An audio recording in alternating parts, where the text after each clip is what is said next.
Hello everyone, welcome back to the channel. How to add shadow in Canva.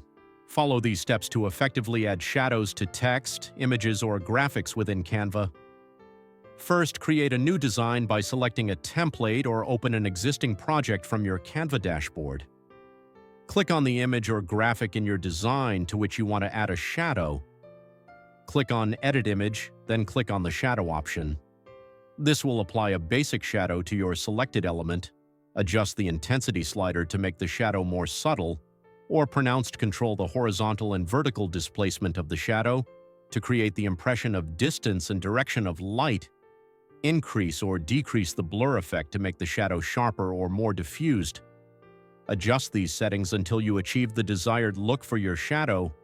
If you're working with text, you'll see options for shadow under the text effects. Once the shadow is applied, you will see options to customize the shadow to your liking. These options may include change the color of the shadow for better contrast or visual appeal. Thanks for watching. If this video helps you out, don't forget to subscribe, like, and comments for more tips.